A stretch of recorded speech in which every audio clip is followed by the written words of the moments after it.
तेरी बेटी कितनी प्यारी है। भगवान सबको सृष्टि जैसी बेटी दे। सृष्टि धीरे धीरे बड़ी होती है। एक दिन सृष्टि की सहेली कहती है, तू दिखने में कितनी अजीब सी है, लेकिन मैं जानती हूँ हम सब में सबसे अच्छी शादी तो तेरी ही होगी। तेरे पापा अमीर जो हैं। और बता नहीं सकते यार, दहेज तो हर कोई देता है, ये क्या ज्यादा ले जाएगी अपने पति के लिए? अरे बड़े शहर में कोठी है इसके पापा की। अरे पापा की है ना, कौन सी इसकी है? इसकी होती तब तो कोई भी लड़का इससे शादी कर लेता। अरे पापा की मतलब पापा की है तो मेरी ही है ना? किसने कहा? अब तेरी तो तब होगी ना जब तेरा भाई ना हो। वैसे भी शादी के बाद सारी प्रॉपर्टी भाई के नाम होती है। सृष्टि समझ जाती है कि उसे किसी भी हालत में माँ बाप की सारी प्रॉपर्टी को अपने नाम करना है, लेकिन कैसे? एक दिन सृष्टि का भाई शीनू कहता है, बहन क्या कर रही है? तुझसे एक बात करनी है। अरे हाँ हाँ करना, मैं तो तेरी बहन हूँ। बहन मेरी लाइफ में ना एक लड़की है, बहुत अच्छी है। मैं सोच रहा हूँ माँ और पापा से बात करूँ शादी के लिए। सृष्टि को समझ में आ जाता है कि भाई की शादी होते ही भाभी उसे एक दिन भी घर में बर्दाश्त नहीं करेगी। क्या बात है भाई, बताना कौन है वो? यार वो बहुत अच्छी लड़की है, पढ़ी लिखी है, मेरे साथ जॉब भी करती है। बस एक प्रॉब्लम है। प्रॉब्लम? क्या प्रॉब्लम है भाई? यार वो शादीशुदा है, लेकिन उसके पति ने उसे सिर्फ इसलिए छोड़ दिया क्योंकि उसके माँ बाप दहेज नहीं दे पाए। सृष्टि ये सुनकर न जाने क्यों खुश हो जाती है। अरे भाई तो क्या हुआ, लड़की तुझे तो पसंद है ना? शीनू को लगता है कि बहन उसे समझ रही है। वो इस बात से अनजान होता है कि उसकी बहन की मंशा पूरा घर हड़पने की है। सृष्टि अपनी माँ से कहती है, मम्मी मुझे तो बहुत चिंता है। पता है शीनू क्या कर रहा है? अरे क्या कर रहा है? वो तो काम पर जाता है और वापस घर आता है। नहीं ना माँ, वो यही तो नहीं कर रहा, बाकी सब कर रहा है। आपको पता है उससे प्यार है, और वो भी एक शादीशुदा लड़की से। ये क्या हो गया? मैं सोसाइटी में क्या मुंह दिखाऊंगी? अरे तेरे पापा तो यही कहेंगे कि मैंने ही उसे बिगाड़ दिया है। माँ देखो, मेरी बात मानो, पापा पर भी विश्वास करने की जरूरत नहीं है। अब आप ही बताओ, पापा इतनी देर घर के बाहर रहते हैं क्यों? बोलो। अरे बेटा वो तो नौकरी करते हैं ना। तू बहुत भोली है माँ। पापा का ऑफिस तो 7 बजे खत्म हो जाता है, लेकिन देखो कितनी देर से आते हैं। अरे नहीं नहीं बेटा, ऐसी कोई बात नहीं है। सृष्टि माँ को एक औरत से बात करते पिता की फोटो दिखाती है। देखो माँ, कैसे हैं पापा? मैं ना कहती थी कि पापा सही नहीं है। मैं तेरे पापा से बात करूंगी, दे फोटो मुझे। ओ माँ, वो तो डिलीट हो गई।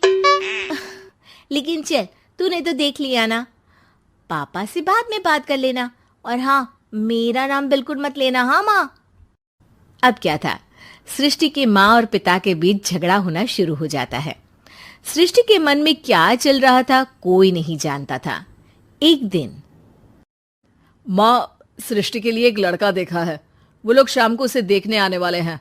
और हाँ माँ, एक खुशखबरी, मैं और पापा मिलकर एक नया बिजनेस ट्राई कर रहे हैं। शाम को लड़का आता है, सांवले रंग का। सृष्टि को तो बिल्कुल भी पसंद नहीं आता। लड़की की माँ कहती है, लड़की का चेहरा तो कोई खास नहीं, लेकिन अगर मेरे बेटे को आप लोग सेटल कर दें तो मैं उसकी शादी आपकी बेटी से करवा दूं। सृष्टि को लड़का बिल्कुल पसंद नहीं था। उसे भाई पर गुस्सा आ जाता है। लड़के वालों के जाने के बाद कहती है, माँ देखा शीनू मेरे लिए कैसा लड़का लेकर आया, न दिखाने लायक न सुनने लायक, सेटल भी नहीं, वो भी हम करे। अरे माँ मैं जानती हूँ ये मेरी शादी किसी भी घर में क्यों करवाना चाहता है। अरे कैसी बात कर रही है बहन? तूने तो देखा ना, लड़के को मैंने ही मना कर दिया तुझसे शादी के लिए। जिसने लड़का बताया था उसने उसकी बहुत तारीफ की थी। बात आई गई हो जाती है, लेकिन सृष्टि का मन शांत नहीं होता। क्या करूं, कुछ समझ में नहीं आ रहा। मेरी शादी हो गई तो ये लोग पूरी प्रॉपर्टी शीनू के नाम कर देंगे, मेरे हाथ तो कुछ लगेगा ही नहीं।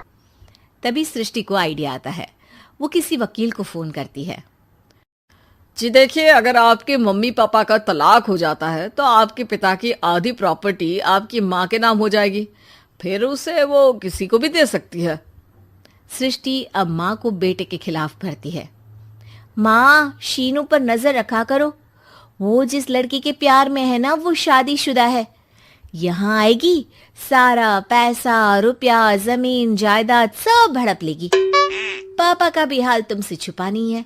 ऐसा ना हो कि मैं और आप एक दिन सड़क पर भीख मांगे। हे भगवान, मैं तो जीते जी मर जाऊंगी अगर ऐसा हो गया तो। ऐसा हो गया नहीं माँ, ऐसा ही होगा। अभी समय है, आगे का सोच लो। मैं तो कहती हूँ पापा से आधी प्रॉपर्टी लेकर अलग हो जाओ। पापा की आधी प्रॉपर्टी भी हम लोगों को अगर मिल जाती है ना तो अगले 7 जन्म सफल समझो। बेचारी माँ बेटी के कहने पर पति से तलाक लेकर अलग हो जाती है। सृष्टि अब पैसों से गाड़ी और अपने दूसरे महंगे शौक पूरे करने लगी। उसके दोस्त भी उसके पैसे इस्तेमाल करते। सृष्टि, कल तुम कहाँ थी? मैं सारा दिन घर पर अकेली थी। तो मैं क्या करूं? मैंने ठेका तो नहीं लिया है ना तुम्हें संभालने का। माँ को सृष्टि से ये उम्मीद नहीं थी। वो बैठकर रोने लगती है। वहीं उसका पति यानी कि सृष्टि के पिता आ जाते हैं। मैं जानता था कि तुम्हारा यही हाल होगा, तो आपने मुझे रोका क्यों नहीं? मैं रोकता तो तुम रुकती क्या? सृष्टि के कहने पर तुमने मुझ पर अपने बेटे पर शक किया, लेकिन तुम ये भूल गई कि कैसे हम दोनों ने मिलकर जीवन में इतना सब खड़ा किया। माँ पति के गले लग जाती है। मुझे माफ कर दीजिए, मैंने आपकी कमाई का एक बड़ा हिस्सा गवा दिया। कोई बात नहीं, तुम साथ हो तो मैं ऐसी 7 प्रॉपर्टी खड़ी कर दूंगा। तभी वहां सृष्टि आ जाती है रोते हुए। माँ, मयंक ने मुझे छोड़ दिया। वो बोल रहा था जब तक मेरे पास पैसे थे तब तक ही वो मेरे साथ था। पापा, माँ, मुझे